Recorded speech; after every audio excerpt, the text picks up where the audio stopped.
Good morning and welcome to the Core Connection. I'm Mira Rubin here with you on Enlightened World Network. And today's topic is thoughtfulness, being full of thought, and how, looking for ways that we might be able to escape the thoughts that often dominate our ability to actually be present to our lives. So good morning, Rosalind. Welcome. So good to have you here with us this Monday morning. And welcome to everybody else who's joining us. Great to start off the week with you and our topic, thoughtfulness. But before we get started, let's take a minute or two to get present. Let's take a deep breath in through your nose and hold it. And imagine clean, crisp oxygen flooding your lungs, flowing into your bloodstream, nourishing all your cells, all your organs, bringing vital life energy to your body and being. And as you exhale any tension, stress, negativity, fatigue. And now let's take another deep breath in through your nose and hold it.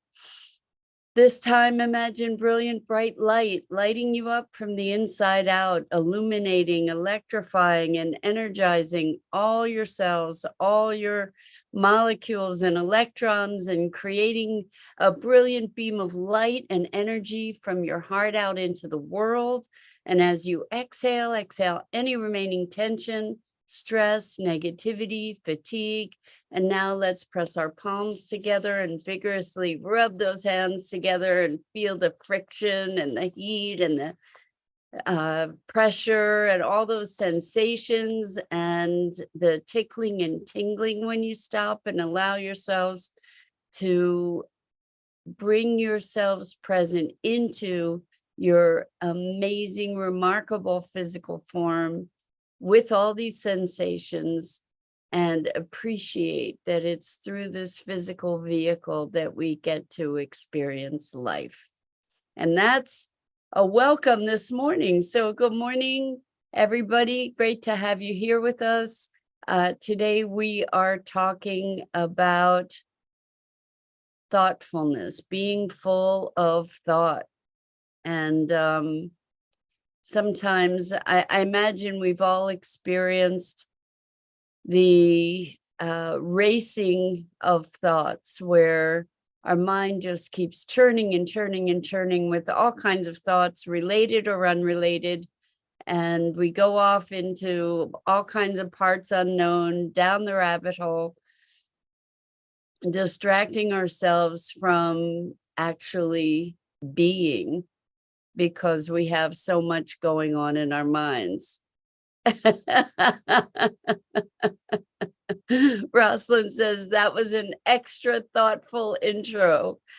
You're funny. That's a riot. Anyway, so thoughtful. We talk about thoughtfulness as being a positive thing, where we're being thoughtful, considering other people, thinking about other people, and maybe taking action that would be giving and generous. And that's one aspect of thoughtfulness, but I'm kind of talking about it as the monkey mind kind of thoughtfulness, the monkey mind, which is so busy all the time, going in a multitude of directions, thinking about all kinds of things that may or may not be relevant, that may or may not have anything to do with consideration for others or for ourselves, for that matter, where really more than actually thinking, we just have thoughts and conversations racing in our heads. And the question is, because it does entertain us, right? It does keep us engaged. So the question is, how do we quiet these distractions? Because while it keeps us entertained and engaged, it often keeps us distracted from things that are relevant, or certainly from being present to what's going on. Let's say you're meeting somebody new and your head is racing. Oh wow, I really love their outfit. I wonder where they got that. and and I wonder where I could, boy, I haven't been shopping in a long time.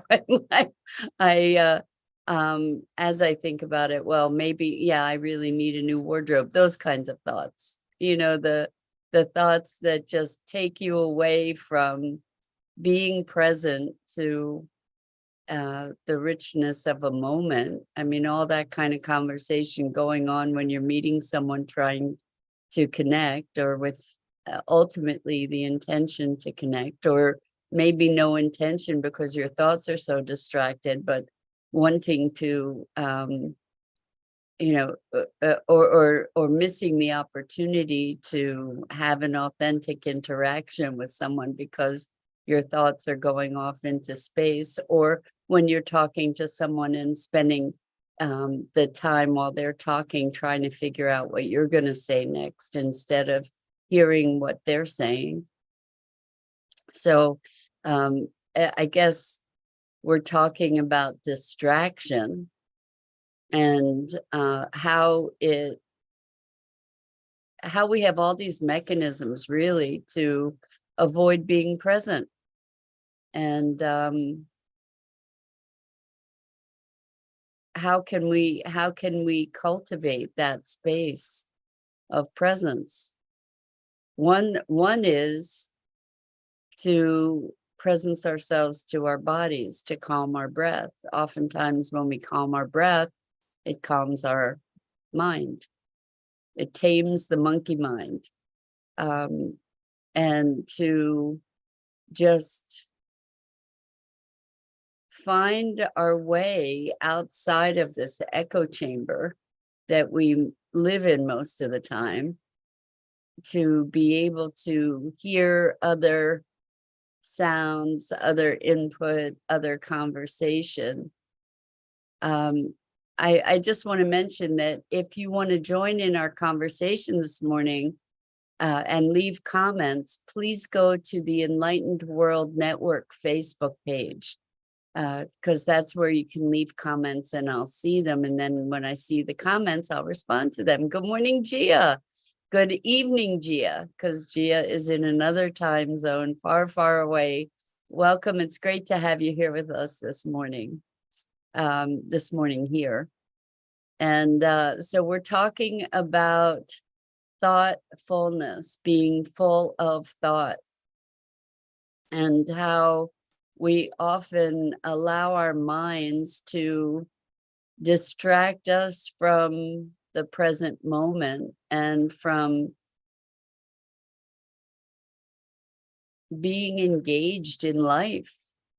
We can use the mechanisms of our racing thoughts to go down rabbit holes that keep us from interacting on a deep and connected level. And I can understand that, where there's a risk of being connected. There's a risk of being open to what's present in a given moment. But isn't that where the richness of life resides? Is in connection, is in conversation, in understanding. Good morning, Bernadette. Happy Halloween to you too. I wonder if folks are dressing up and doing special things for Halloween. I have to admit I am not. But I so enjoy what other people do for this fun holiday. So monkey mind. Bernadette says, or being vulnerable. Exactly. So when we connect, there's a vulnerability. That's why it's scary sometimes, right? And there's tremendous gifts in being vulnerable, right? When we really connect with another person. You know, I was in a, I guess it was sort of an online conference, we'll call it, yesterday. And it was very interesting because we got to be in breakout groups, small groups of people talking to each other. And we got into a pretty intense conversation, and another person came into the room and was clearly clearly had an agenda. It's kind of like when I'm talking to you because I have an objective, I want something. Oh my gosh, Bernadette, that's so funny. Bernadette says, I put my pumpkin out that says free candy next door for Halloween. That is a riot. That's so funny. Oh my gosh, I wonder what your neighbors think. Why are all these people knocking at my door? Oh my gosh, that's too funny. Anyway, so if I'm talking to you, like if I'm at a meet and greet and I'm talking to you with an agenda, being that I want you to be a client, I want you to be on my show, I want something, that conveys, right? That conveys where going into that an interaction with that kind of intention, I have my own thoughts that are dominating the conversation, that are impeding my ability to actually connect with you in a way that would be inviting, right? So oh, that's so funny. So Bernadette says they love it because they have ours also. So I guess they have one that says free candy next door too. That's so funny. Really cute. Anyway, thoughtfulness, fullness of thought. Have you ever felt like your head was just going to explode because your mind was racing so much, so fast, that with all these different things that you couldn't rein it in. And so the question is, I imagine we've all had that experience. I don't know if it's true, but I'm guessing. Bernadette says it can't be a win-win if someone has an agenda. Exactly. So, you know, I think that there's a difference between an agenda and an intention. And so, for instance, I can have an intention to connect. I can have an intention to expand or, well, connect. Let's say that. That's an awesome intention. If I have an intention of getting something from you,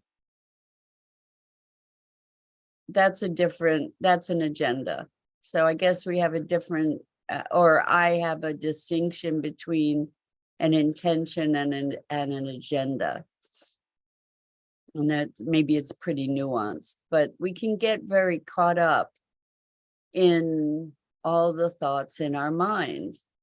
And what happens is they're not actually, it's not thinking as much as it's thoughts, because true thinking is something that's generative. What's the difference? What's the difference between an agenda and an intention, or thinking and thoughts that are racing in our head? So I think an agenda has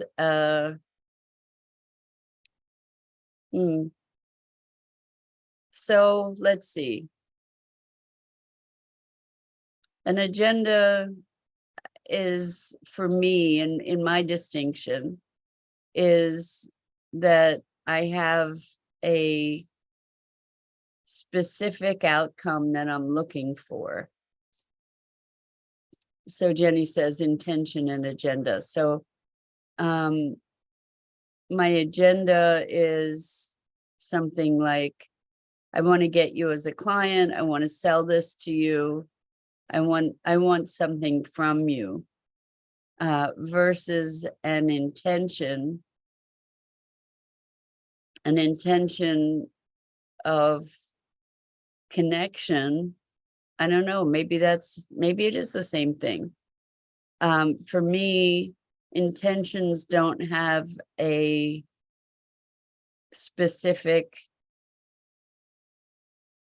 way that things have to look. It's open-ended. It's got more freedom and flexibility in it, in my mind. You know, that it's sort of guidelines rather than this is the outcome that I want to get. So Jenny says, okay, agenda is expectancy. That's my distinction. I don't know that you'd find that in the dictionary, but that's the distinction that I'm making right now, is that there's a specific objective with an agenda, whereas an intention is sort of guidelines, guideposts, that helps me to refocus. Like I can have an intention to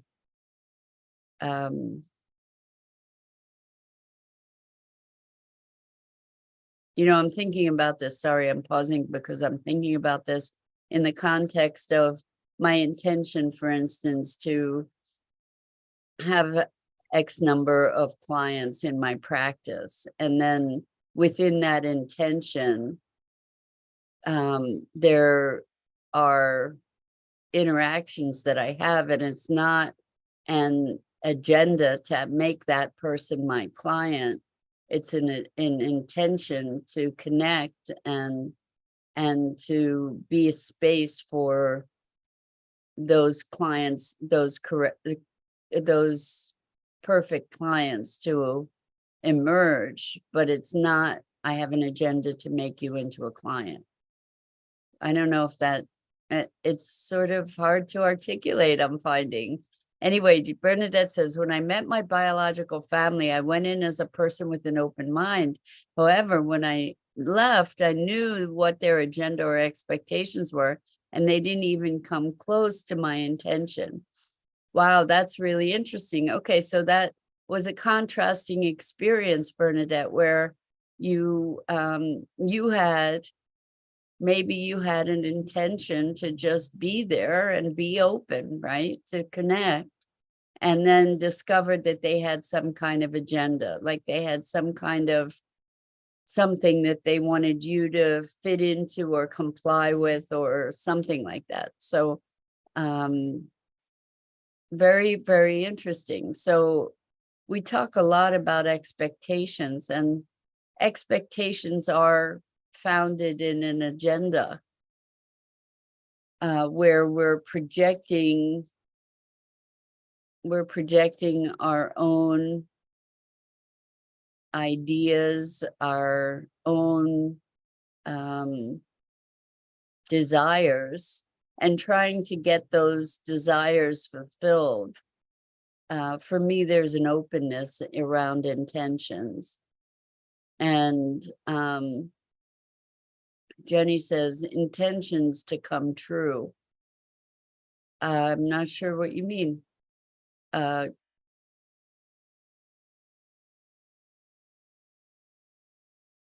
Yeah, maybe. I think intention for me is more in the realm of beingness, whereas agenda is more in the realm of doing.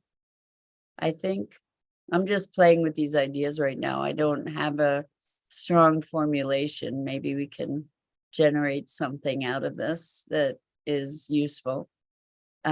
So for instance, I come to these conversations each morning with an intention to connect, to explore, to discover, hopefully to create value. And the agenda is really, really loose, because I just create a guiding principle and then we talk in and around that, and it could go in a multitude of different directions and still fulfill the intention without an agenda of, I'm going to cover this point, this point, this point, and then I'm going to wrap it up in this way. That's more of an agenda. If we think about a meeting has an agenda. It has a specified format. It has a specified structure. And I love that. Bernadette says, intention for me, it's being 100% available without expecting or agenda. Yeah, so I have an intention that this will be a useful conversation. I don't have an expectation that you're going to get specific outcomes from this conversation. So I guess when we talk about agenda, we're talking about something that is a more specific measure, and it's an expectation. It's something that's being imposed on the situation. So we can go for example, when I was in sales, my agenda, well, it wasn't so much for me. My intention was to be connected. For lots of salespeople, the agenda is, I'm going to get 5 sales today, and you're going to be one of them, and I'm going to convince you. You know, like, that's an agenda.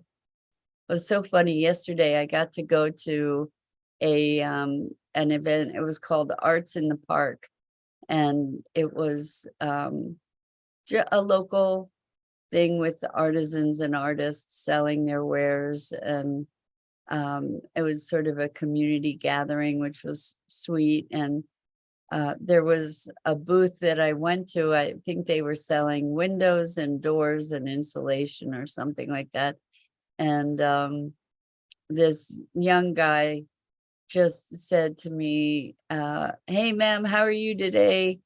We're just taking a survey of the people with the coolest hats, 'cause I was wearing this hat, to talk about whatever it was, you know, about the windows or insulation, what's going on in your home. And I said, oh my gosh, you are so funny. You have such a future in sales, you know, because he just made his conversation very specific to me. And it was a riot. We got into a really sweet conversation, and not about windows, doors, or insulation, but it was very sweet. Bernadette says, you may never get what you expect, but you may get an agenda of what you need. I love that. So you remember the line from the Rolling Stones song, that's very much along that line. Let me see if I can remember. But it is saying you don't necessarily get what you want, you get what you need. Personalized, Bernadette says. Yes. So Isabel, hi, welcome. So good to have you here with us. Isabel says, hi, love the way of freedom. That's why I have an issue following people, even on spiritual awakening. People start to expect a certain behavior from you and judge you for missing a program or retreat. Very weird on spirituality. Yeah, so just because people perceive themselves as spiritual doesn't mean they're awake, and doesn't mean that they are not prey to the same kinds of agendas and judgments and all of that, and doesn't mean that we don't get get distracted from our intention and fall into program type of behavior. So yeah, that's interesting, Isabel. I'm not a big follower of others either, other than being able to learn, glean from all these different people, but it's different from following them. I'm not really up for that either. Jenny says, my friend says every time she gets in the car to drive somewhere, my intention is to, says this, I'm thinking, every time she gets in a car to drive somewhere, my intention is to arrive safely and all the people, animals, and property are safe. And so it is. That's beautiful. That's an intention. That's an intention rather than an agenda, I think. That's a really good example. And Jenny says, people, animals, and property all around me are safe. And so it is. I love that intention. And Isabel says, exactly, Mira. That's why I love to watch your videos. Isabel, thank you. That's really kind. And so rather than following this stuff, hopefully we're arm in arm discovering this stuff together, right? Because that's a whole lot more that empowering and honest to me, because we're all in the process of discovering, and we all have discoveries to share with each other for sure.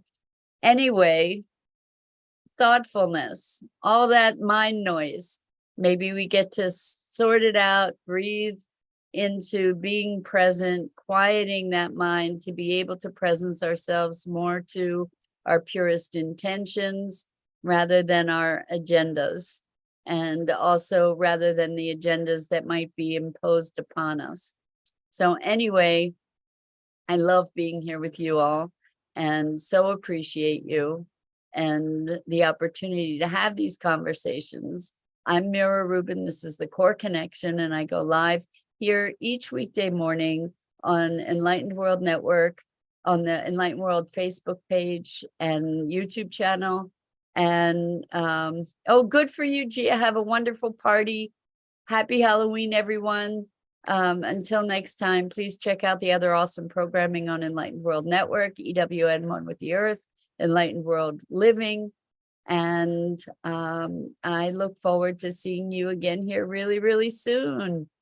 So Bernadette says, I catch things when I catch things. I'm not a regiment of the following path. Exactly. So lots and lots of love. Hope to see you all again here really, really soon. And until then, calm, breathe, and release those thoughts.